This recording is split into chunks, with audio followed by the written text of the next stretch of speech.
Alright, hello everyone, and welcome back to yet another ramble, discussion, ratings, reaction, whatever you want to call it, of Kingdom. So I don't know how long today's ramble is going to be. I'll try and make it a bit more condensed.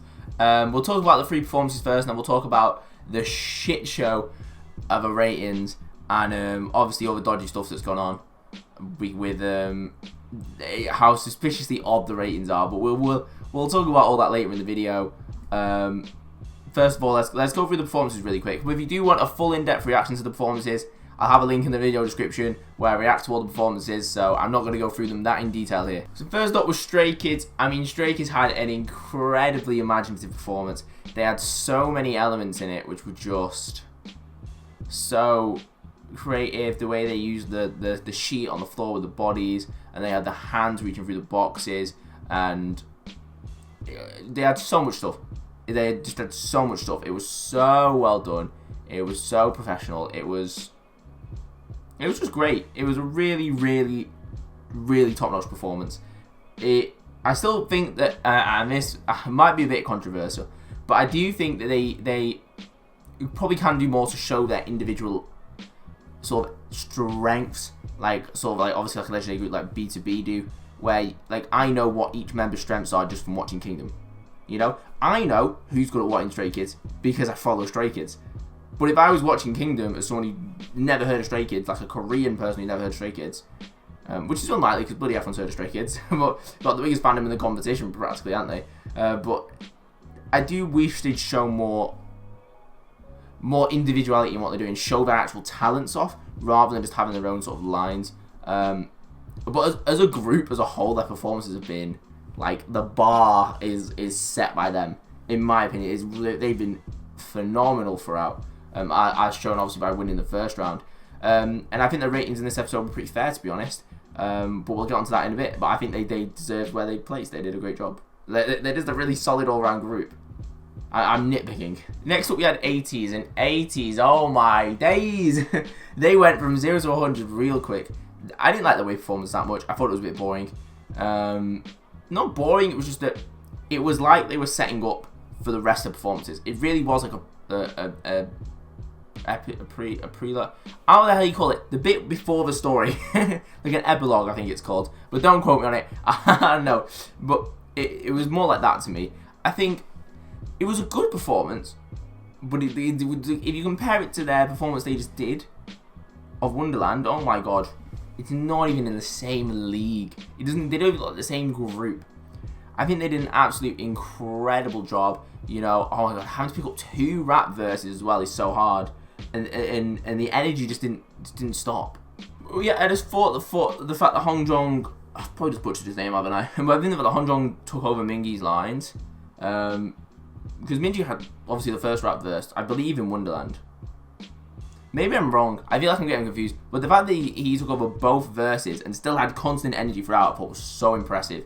And I just think, I mean, it's obvious there was a pricing difference, which we'll go into later in the performances, because Ateez set was incredible. But I don't want that to take away from the actual choreography and the actual ideas they had, because they were still incredible. And the actual energy in the performance, the way they switched it up at the end and went really hard. It reminded me a lot of their Wonderland performance they did on the 2019 Mamas, if you've seen that. But this is what I was waiting for from Ateez. Ateez didn't seem like Ateez in the 100-second performance. It was just a bit... It wasn't a bad performance, but it was just meh. It wasn't amazing either.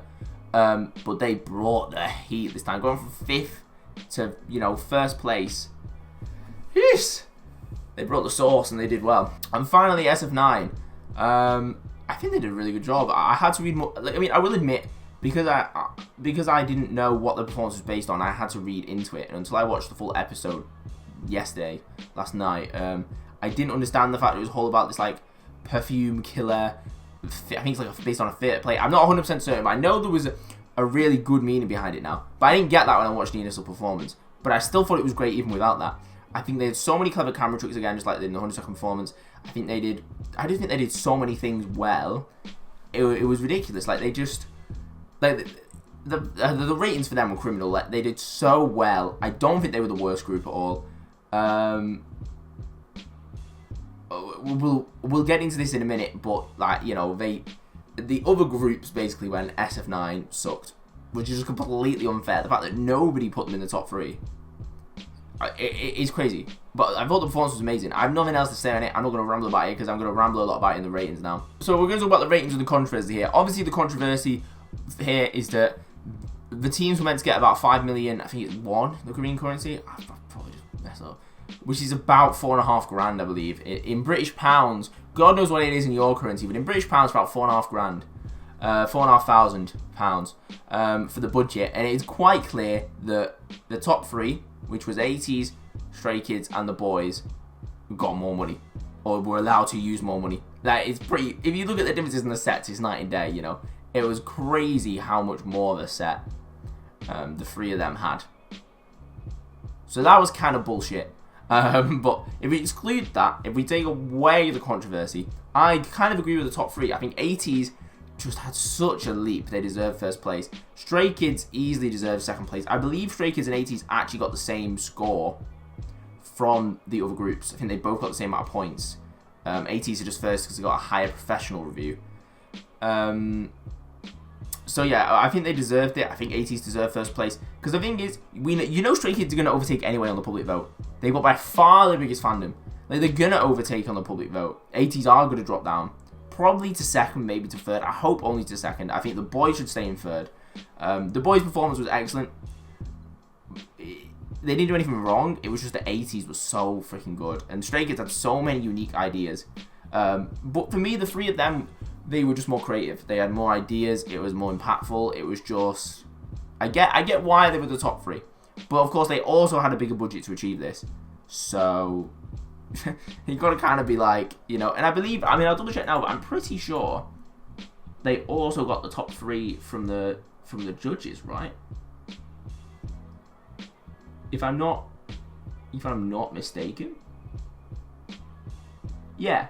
They got the top 3 from the budget. I was slightly wrong. The self-evaluation, it was actually BTOB and Stray Kids that got the same points. Ateez got slightly more. My point is, it was very close between Stray Kids and Ateez. It was like very, very, very close. So the top 3, I don't think it's any controversy. I don't think it was the expected top 3, but I also don't think people expected Ateez to come out and slap this hard. But yeah, the bottom 3 is more what I want to talk about. So first of all, not only were they screwed over by the production changes, the fact that they literally had less money to spend, they were allowed to spend as much money, and they had a smaller set, you know. Let's be real. When you got a giant tentacle arm coming out the wall, it's pretty obvious you had a bit more money. Like, if you had a giant kraken on your set, you probably had a bit more money. But it was still incredible. No taking away from it. But obviously, you know, 4th place in total. Who was 4th place in total? I believe it was BTOB, right? Yeah, it was. It was BTOB. I mean, BTOB should have got 4th, I think. I think they were solid, but... I mean, from the preview, it looks like they're bringing the source for the next performance, which I rate. They need to bring the source. Like, they've had really solid performances, but they are standing there and singing. But I think they changed it this week by adding the choreography into it. And that choreography was awesome. I loved the little sword choreography. But clearly they're going for high energy this week. They know what works well on the show. They finally clocked it. They're going, well, all these high energy performances keep getting tons of votes. Let's do it too. And they're bringing it me. We're getting shirtless. Ooh, woo. They're bringing the fire this week. I think they're going to soar up the table. The question is, who's going to come crashing down? That's what's going to be, you know, who is BTOB going to overtake is sort of my question. Then in 5th place, iKON. I mean, iKON had some steps, mate, and that was all they pretty much had in their performance. So I think they did incredible because they knew what they had to work with. It was like a movie. It was really well choreographed. It was really good. They had 2 iconic songs in there. I think iKON is going to jump up the rankings when the public vote goes out because they are probably the 2nd most popular group in terms of getting video views and stuff behind Stray Kids. So I think they will jump up the table. I think they'll definitely jump to at least 4th. I don't think much more to say about iKON. I don't think I do think their rating was unfair, but I don't think that they were in the top 2. I think the top 2 being Ateez and Stray Kids was about right, to be honest. But I think, like, on my rankings in the end, I think I had them as either 3rd or 4th. I don't remember. 5th just seems kind of harsh. You know, doing 2 iconic songs, they linked really well. It was like a movie, and then they still got 5th place. It was just a bit of a kick in the teeth, really. In fact, it's the fact they got 6th place as well is why I feel bad. They're constantly at the bottom, and I don't understand why. I feel like they are being screwed over. I think it's difficult as well because they have a big fandom, but a lot of their fandom are multi-fandoms as well.